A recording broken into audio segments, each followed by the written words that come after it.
kudune damkar iki. Lah iki kudune damkar, nek ora damkar ya ora iso no. Few moments later.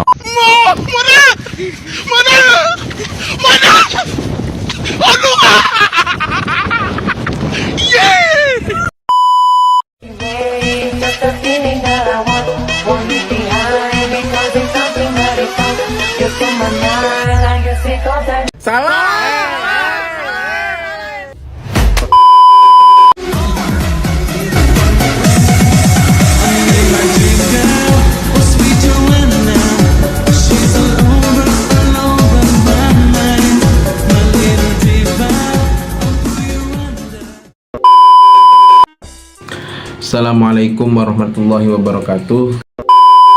Kami dari kelompok 3 matkul linguistik dan filologi ingin bahas sebuah materi yaitu makna dalam bahasa. Oh my god. Wow. Nah, langsung aja ya kan. Pengertian makna menurut bahasa Indonesia. Dalam kamus bahasa Indonesia makna itu memiliki arti. Nah, udah.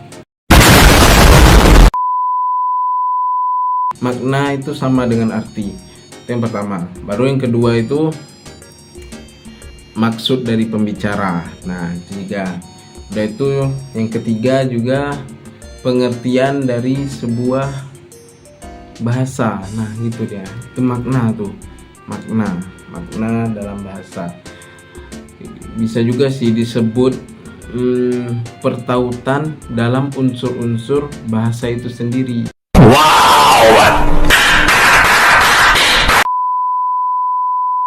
Makna itu adalah apa yang dimaksud atau yang dimengerti dari sebuah kata, kalimat, bahasa. Nah, itu makna.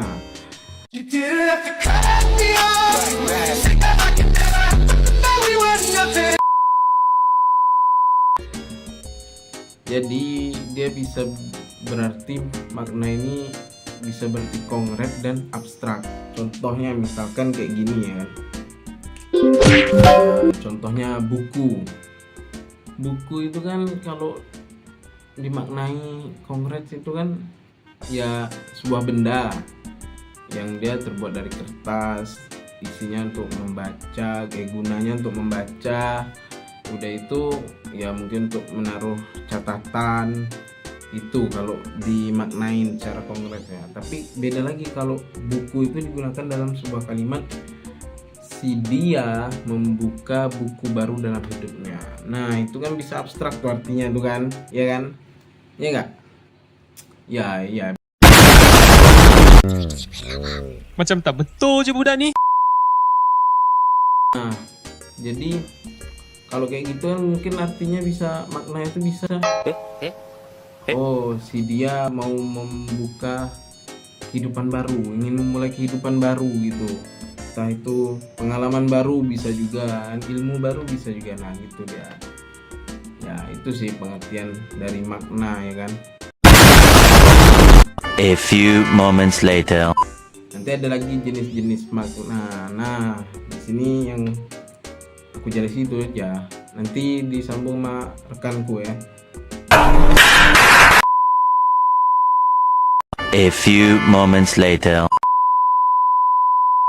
Jenis-jenis makna dapat diketahui melalui kriteria tertentu, karena kata-kata yang berasal dari bahasa yang sama, dari dasar kata yang sama, bisa menimbulkan kesalahan dalam berbahasa. Dan maka karena itu dikelompokkanlah beberapa makna dalam bahasa agar tidak terjadi kesalahan dalam menggunakan kata dalam bahasa. Oh my god! Wow! Dalam hal ini, Dr. Muhammad Mukhtar Umar telah membagi jenis-jenis makna ke dalam 5 jenis. Yang pertama yaitu makna dasar atau asasi, yaitu makna yang dengan istilah awal, dengan istilah dasar atau makna utama. Yang kedua yaitu makna tambahan. Makna tambahan adalah makna yang keluar dari makna dasar. Makna ini adalah makna tambahan dari bahasa dasar, dari kata dasar tersebut, dan dapat berubah seiring berjalannya waktu dan budaya. A few moments later. Yang ketiga yaitu makna gaya bahasa. Makna gaya bahasa ini muncul karena penggunaan kata dalam bahasa tersebut. Contohnya yaitu dalam bahasa resmi, bahasa sastra, bahasa pergaulan, dan lain sebagainya. Yang dimana dalam penggunaan bahasa-bahasa itu terdapat gaya bahasa yang banyak atau makna gaya bahasa yang banyak.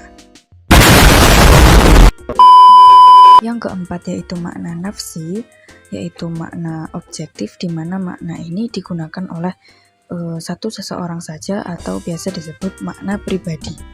Yang kelima yaitu makna IHI, yaitu makna yang jenis makna yang memiliki keterkaitan dengan lafaz tersebut dan dipengaruhi oleh yang pertama yaitu pengaruh suara atau intonasi, yang kedua itu perubahan kata, dan yang ketiga yaitu pengaruh makna kiasan.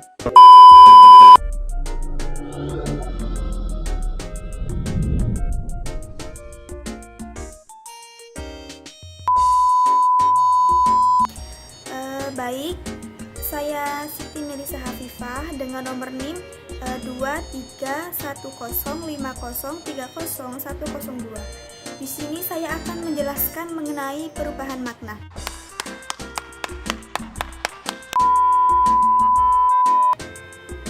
Perubahan makna adalah bergesernya sebuah makna dari yang pertama kepada makna setelahnya. Nah, makna ini dapat berubah berdasarkan 8 hal, yaitu yang pertama yaitu generalisasi. Generalisasi adalah sebuah istilah yang berarti perluasan. Sedangkan yang dimaksud dengan makna mengalami perluasan adalah makna yang sebelumnya hanya memiliki makna tunggal. Sehingga karena sebuah faktor tertentu sehingga mengakibatkan sebuah makna memiliki makna-makna yang lain. Contohnya yaitu kata saudara. Awal mulanya, kata saudara itu bermakna seperut atau serahim. Macam tak betul je budak ni. Lah, seiring dengan berkembangnya zaman, maka maknanya meluas menjadi bagi siapa saja yang memiliki ikatan darah seperti sepupu atau keponakan dan lain-lain, maka dianggap saudara. Kemudian yang kedua yaitu spesialisasi. Spesialisasi adalah sebuah istilah yang berarti penyempitan. Sedangkan yang dimaksud dengan penyempitan makna adalah terjadinya suatu proses perubahan makna yang asal mulanya memiliki makna luas, kemudian menjadi terbatas, dan hanya pada makna yang dimaksud saja. Contohnya yaitu kata sarjana. Kata sarjana ini yang sebelumnya hanya digunakan untuk menyebut orang cerdik, pandai, ataupun cerdas. Akan tetapi pada saat ini kata tersebut hanya untuk menyebut orang yang sudah lulus dari perguruan tinggi saja. Yang ketiga yaitu ameliorisasi. Ameliorisasi adalah sebuah istilah yang berarti peninggian. Sedangkan yang dimaksud dengan ameliorisasi makna adalah suatu proses perubahan makna di mana makna itu akan berubah menjadi lebih tinggi, lebih baik, dan lebih hormat daripada makna sebelumnya. Contohnya yaitu kata tunanetra, maka lebih baik digunakan daripada dengan kata buta. Yang keempat yaitu peorasi. Peorasi merupakan istilah yang berarti penurunan. Sedangkan yang dimaksud dengan peorasi makna adalah suatu perubahan makna yang mengakibatkan sebuah kata yang kurang enak, kurang baik, kurang bermutu, dan kurang menyenangkan dibandingkan dengan makna sebelumnya. Contohnya itu kata tuli, yang mengalami peorasi makna, yang awal mulanya tidak terasa bahwa mengandung makna yang buruk, akan tetapi sekarang kata tuli dirasakan kurang baik, kurang sopan, bahkan terkesan kasar.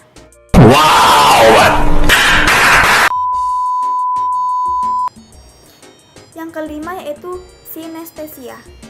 Sinestesia ini merupakan sebuah istilah yang berarti sama dan terlihat. Sinestesia merupakan suatu perubahan makna yang disebabkan adanya pertukaran tanggapan dari dua indera, dari indera penglihatan ke indera pendengaran ataupun dari indera perasaan ke indera pendengaran. Contohnya itu rasa pedas. Rasa pedas yang seharusnya ditanggap dengan alat indera pada lidah tertukar menjadi ditanggap oleh alat indera pendengaran seperti ucapan kata-kata yang cukup pedas atau kasar. Kemudian yang keenam yaitu asosiasi. Asosiasi merupakan makna yang terjadi sebab adanya persamaan dari sifat yang dimaksud sehingga suatu kata dapat dipakai untuk pengertian lain. Kemudian yang ketujuh yaitu penghalusan atau eufemia. Penghalusan ini merupakan kata-kata yang memiliki makna lebih halus ataupun lebih sopan daripada kata yang akan digantikan. Contohnya adalah kata korupsi diganti dengan istilah penyalahgunaan jabatan. Dan yang terakhir yaitu pengasaran atau dysmefia. Nama lainnya itu dysmefia. Nah, perubahan dysmefia merupakan usaha untuk mengganti sebuah kata yang maknanya lebih halus dengan kata yang memiliki makna kasar. Contohnya, kayak kata mendepak digunakan untuk kata mengeluarkan. Seperti contoh kalimat seperti ini. Dia berhasil mendepak Bambang dari kedudukannya. Terima kasih.